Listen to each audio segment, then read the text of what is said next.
Okay. As a lesbian woman who was attacked in the women's locker room at Gold's Gym this week. Attacked is crazy. Attacked is crazy. This is a complete mischaracterization of what happened at Gold's Gym. But go off. Okay.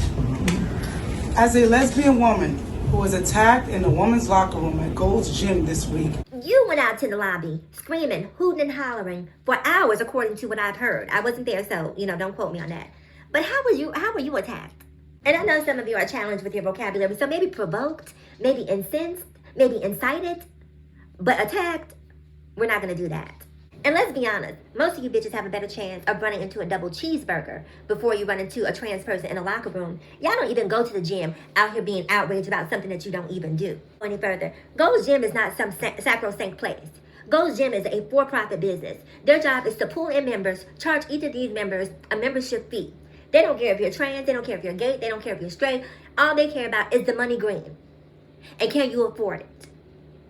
And when you have that understanding, when you move through the world with that understanding that you don't get to set the rules for Gold's Gym gets to set the rules for Gold's Gym.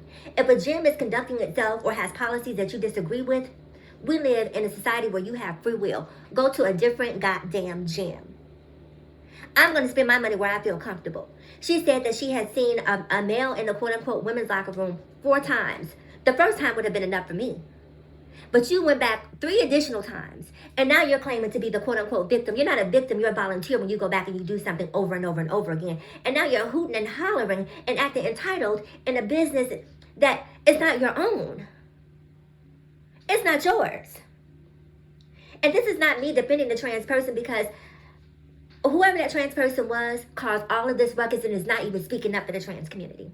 It's not even standing up. It's not even articulating their point. But Tish is trying to throw an entire community under the bus. And as a trans person, I have to speak up and speak out, because indirectly, she's trying to throw me under the bus.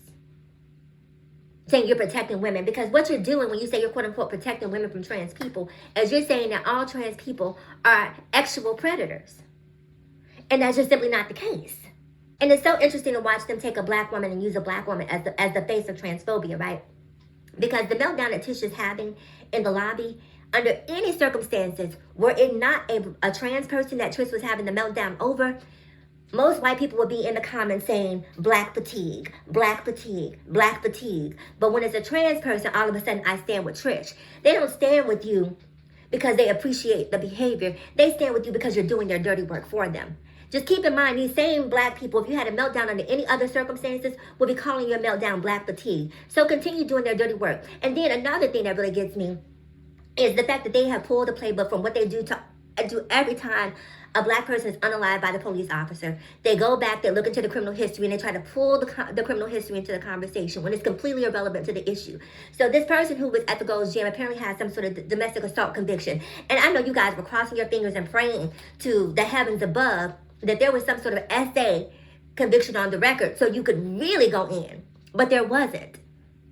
There wasn't. So the second best thing that you could do was try to weaponize that person's criminal history. And this is what they do time and time again to black men and black women when they have been unjustly unalived by police officers time and time again. And you guys refuse to see that the same playbook that they used on you, they have turned around and pulled the Uno reverse and are now teaching you to use it on other marginalized groups. Not a trans issue. Trans people are not predators. People are predators. Okay? This is a predator issue. If you want to talk about keeping predators out of the bathroom, then let's have a conversation about keeping predators out of the bathroom. Because putting or trying to keep trans women out of quote-unquote cis spaces, you think that's going to stop someone from being SA'd? And then to say you're protecting women and girls from who? From who? I want to be clear about this. As a black trans woman, I don't go into the women's locker room. I definitely go into the bathroom, okay? I go into the bathroom, I close the stall because that's another added level of privacy. I tinkle, I hover because I'm not sitting on a public seat. I'm going to tinkle, I'm going to take the tissue, wipe my business, then I grab another tissue to open the stall because I don't want to touch the stall door. And then I grab another tissue to turn on the faucet. I grab another tissue if there's a manual pump for the soap. And then I wash my hands. After I'm done washing my hands, I grab tissue to turn it off. I grab a tissue to open the door. Public spaces are disgusting to me. So you don't ever have to worry about seeing this trans woman in there. But it's not even the fact that I don't go into those spaces that's the issue. It's that the climate that you are creating is one that breeds contempt for trans people in general. See, I don't have to be in the bathroom in order to be impacted by the hate that you are creating. All I have to do is simply exist as a trans person, because you are creating this narrative that all trans people somehow are predatory. And I do not understand for the life of me how, as a black person in America, you don't see the danger in that sort of rhetoric. I, for the final time, am not here to stand up on behalf of the white trans person who went in that bathroom. And shout out to all my white trans sisters who get it, right? This is not me throwing you under the bus. I'm talking about that trans person that went into that locker room. I'm talking about that trans person. I'm being very specific, that went into that locker room and had no business in there. Because I know not all white trans women cross lines, that not all white women or white trans women have a lack of understanding when it comes to decorum. You don't get to throw an entire community under the bus and then expect me not to speak up and speak out for something that I know to be fact. You can check my criminal history. There's not a essay anywhere on there because I'm not attracted. Zero attraction. Zero attraction to anything feminine.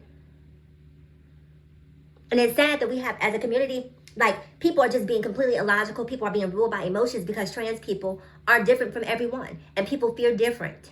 And they try to vilify different. The reality is the statistics do not support the outrage. The statistics do not support the outrage. If we had, and even in this particular instance at the Gold's Gym, even though I don't agree with the person being there, even though I think showing male genitalia in the female's locker room is completely inappropriate, there was no essay. Someone who wants to essay you is not going to do it in the middle of a public facility for the most part. Asterisk. Because some of y'all are disgusting. And by some of y'all, I'm talking about the general population. It's not a trans issue. I have seen video after video of men on the subway pleasuring themselves. Now, I don't go looking for that kind of content. I promise you I don't. But somehow the algorithm has shown me, like, this is what some men do. This is on a subway.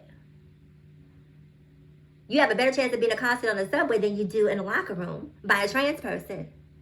So stop this malarkey. If you want to have a conversation about that trans person, have a conversation about that trans person. Because Dave Chappelle really has y'all thinking that y'all can say anything about the trans community and we're not supposed to say anything back. We're just supposed to sit down and take it and act as if we're not offended by the fact that you're making it out to be something that we're completely not.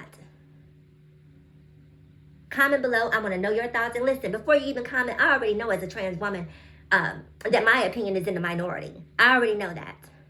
But just because my opinion is in the minority does not make it any less valid.